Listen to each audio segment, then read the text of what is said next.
우리가 신앙생활을 할 때 가장 큰 고민 중에 하나는 왜 우리는 이토록 연약할까라는 사실입니다. 하나님 앞에서 늘 마음을 다잡고 열심히 신앙생활을 하겠다고 다짐하지만 며칠 지나지 않아 또다시 넘어지는 우리의 모습을 볼 때, 또한 이젠 정말 하나님이 싫어하는 죄를 짓지 말아야지라고 생각하지만은 어느샌가 또 반복하여 죄를 짓고 넘어질 때 좌절할 때가 많습니다. 그리고 그럴 때마다 찾아오는 것이 바로 하나님은 이런 나를 미워하시고 싫어하실 거야 라는 두려움입니다. 이것은 이 세상을 살아가는 모든 성도들의 영적인 실존의 문제입니다. 하나님 나라 백성이 되었음에도 불구하고 여전히 남겨진 죄와 싸워야 하고 길들여지지 않은 육체의 소욕과 싸워야 하는 실존의 문제입니다. 그러면 정말로 하나님은 이런 우리를 미워하시며 싫어하시겠습니까?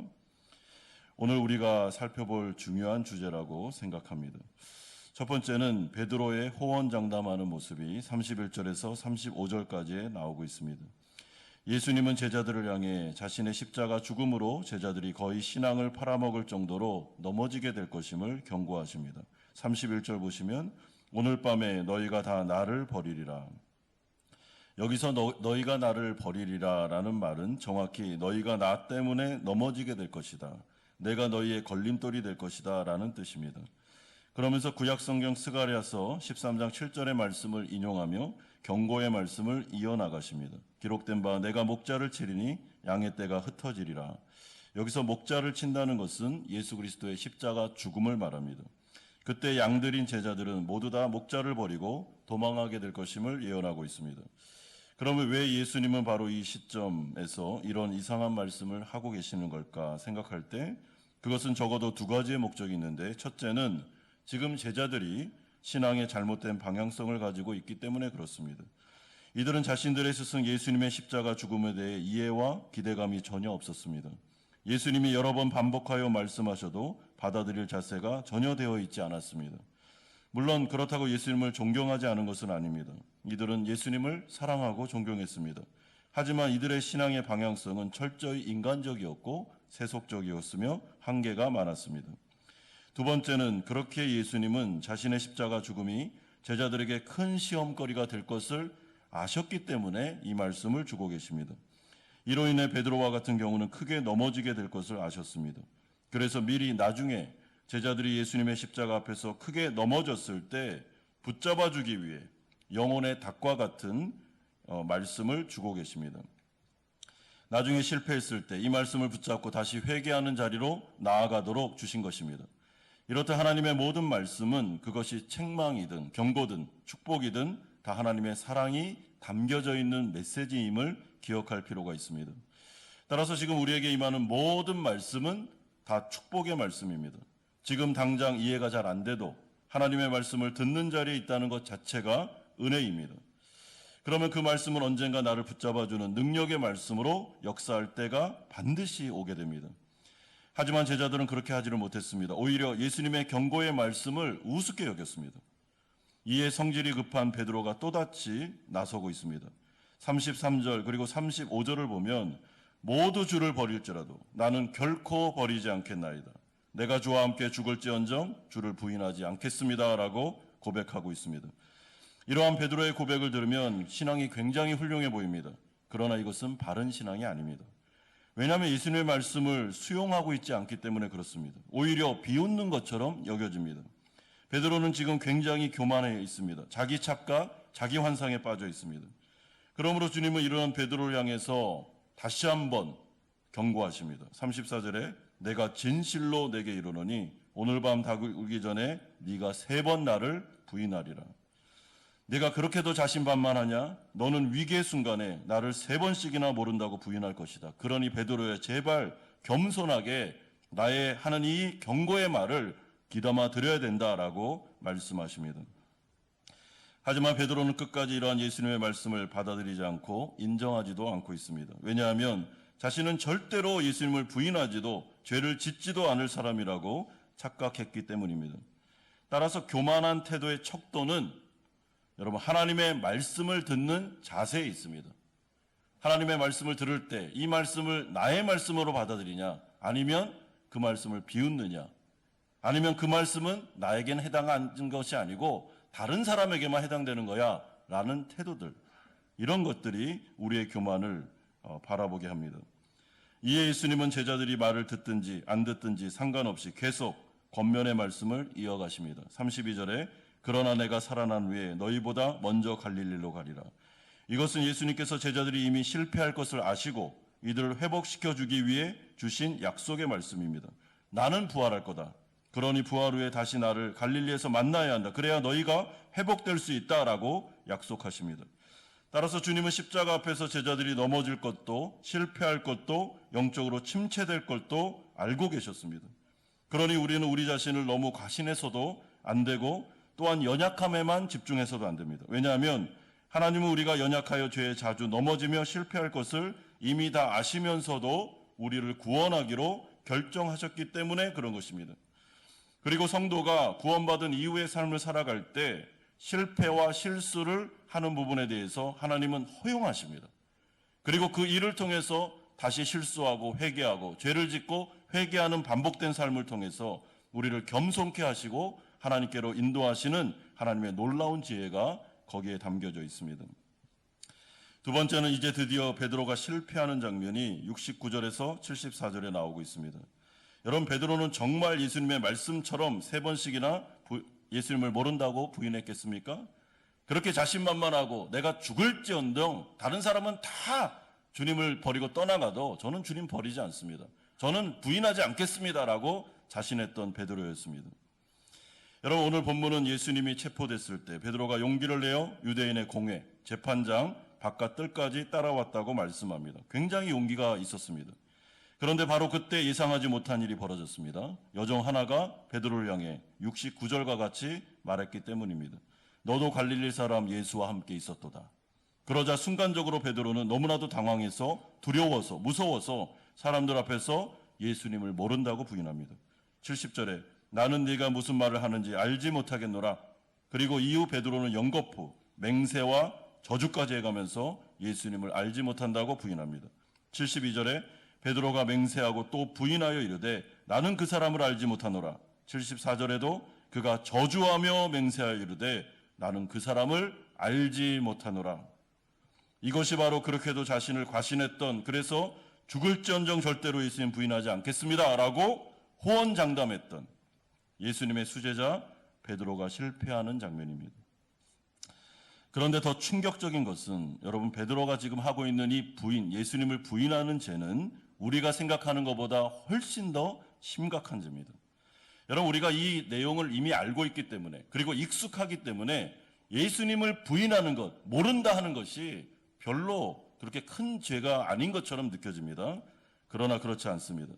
마태복음 10장 33절에 보시면 그러나 누구든지 사람들 앞에서 나를 부인하면 나도 하늘에 계신 내 아버지 앞에서 그를 부인할 것이요. 여러분, 베드로가 이러한 예수님을 부인하는 베드로의 죄는 심판대 앞에서 예수님도 베드로를 향해서 나도 너를 몰라 라고 말할 수도 있는 엄청나게 심각한 죄입니다. 그러므로 오늘 범한 이 베드로의 죄는 가룟 유다가 예수님을 팔아먹은 죄와 버금갈 정도로 매우 큰 죄임을 생각하셔야 됩니다. 그렇다면 베드로와 비교해 볼 때 성도로서 우리가 삶을 살아갈 때 짓는 죄는 어떻겠습니까? 여러분, 베드로를 향해 우리가 비난하며 돌을 던질 수 있겠습니까? 매일같이 우리도 주님을 부인하며 죄를 짓지 않고 있습니까? 여러분, 나는 적어도 예수님을 부인하지는 않았어 라고 자족할 수 있습니까? 그렇지 않습니다. 왜냐하면 하나님 앞에서 죄가 뭔지를 알면, 이 죄의 속성이 뭔지를 알면 우리는 절대로 베드로를 비난할 수 없습니다. 여러분, 이 죄라는 것은 매 순간마다 하나님을 무시하고 하나님을 부인하는 것입니다. 물론 죄의 경중이 다를 수 있어도 죄는 다 하나님의 뜻을 외면하는 태도입니다. 예컨대 우리가 이 세상을 살아가면서 죄를 짓고 싶었을 때 그 순간만큼은 하나님을 모르고 싶습니다.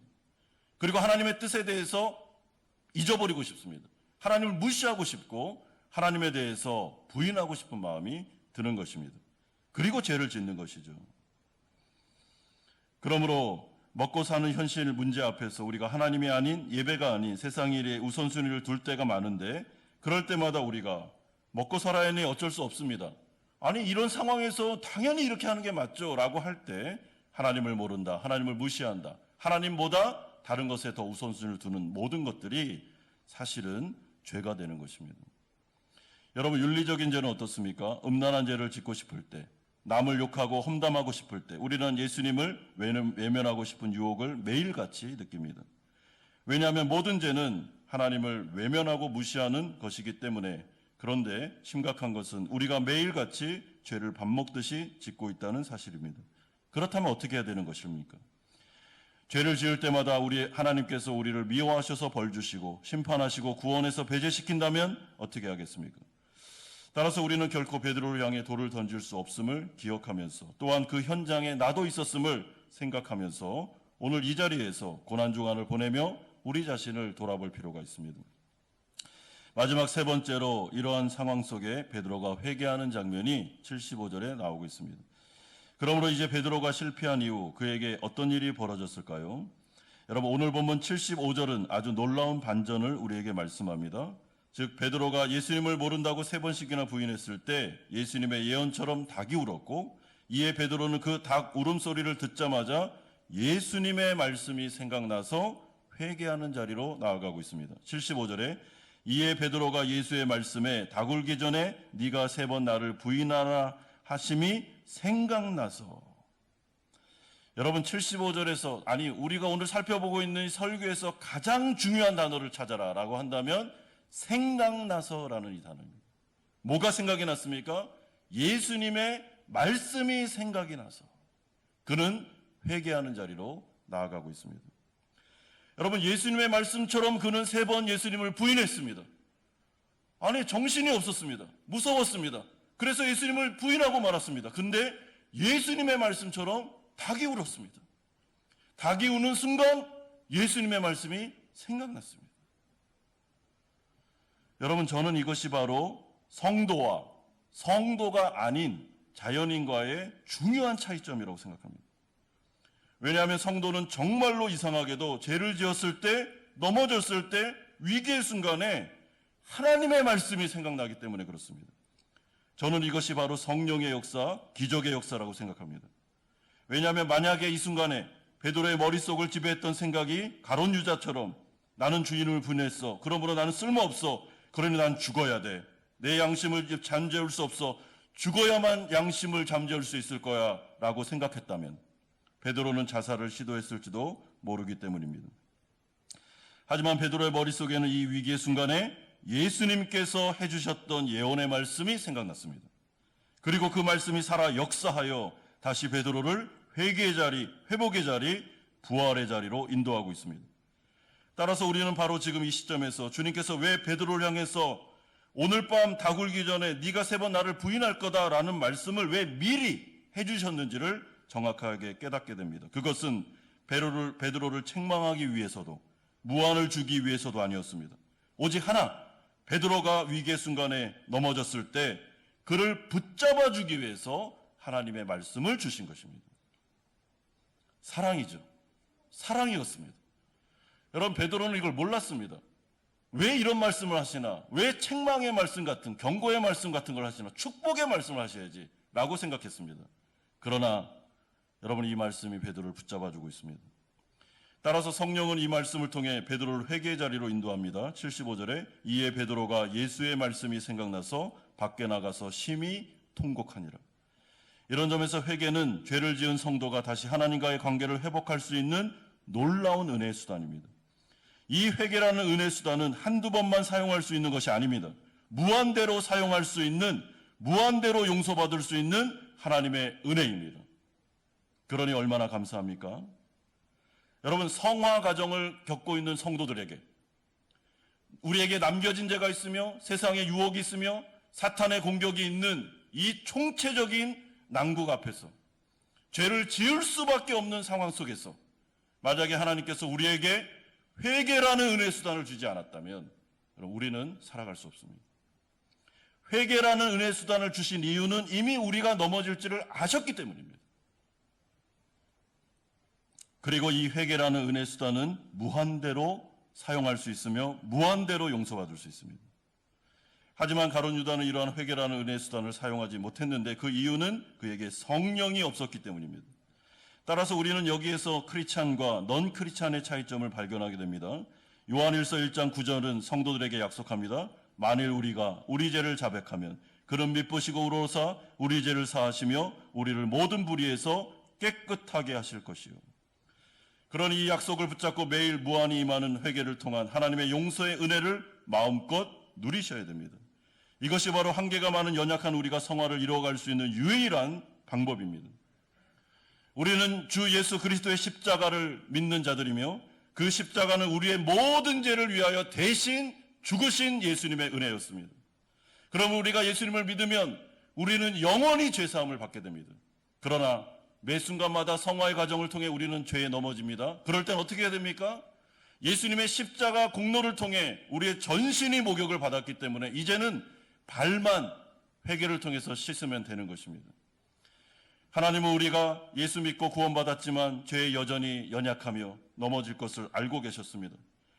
여러분, 그렇다면 우리에게 어떤 프로그램을 입력해서 죄를 짓지 않도록 하면 되는 거 아니겠습니까? 근데 그렇게 하지 않습니다. 하나님은 우리가 넘어질 것을 허용하십니다. 죄를 짓는 것을 허용하십니다. 실패와 실수를 허용하고 계십니다. 왜 그렇게 할까요? 그 일을 통해서 겸손해지도록, 계속해서 매 순간마다 하나님을 의지하도록 하나님께서는 자신의 영원한 지혜를 가지고 그렇게 하십니다. 반복하여 죄를 짓고 회개하고 또 일어나고 회개하고 또 일어나고, 이 일을 통해서 우리는 처절히 우리가 죄인이며 오직 예수 그리스도의 십자가 아니면 구원받을 수 없는 자임을 기억하면서 하나님 앞에서 은혜 자리로 나아가는 것입니다. 베드로처럼 이렇게 호언장담할 수 없습니다. 베드로처럼 이렇게 교만할 수 없습니다. 성도가 교만하다 이상한 것입니다. 여러분, 성도가 어떻게 교만합니까? 우리가 뭘 잘했습니까? 우리가 십자가 앞에서 뭘 내놓을 게 뭐가 있습니까? 아무것도 없습니다. 여러분, 성도가 어떻게 다른 사람 앞에서 교만합니까? 나는 저 사람하고 달라, 저 세리와 나는 다르다고 어떻게 이렇게 말할 수 있습니까?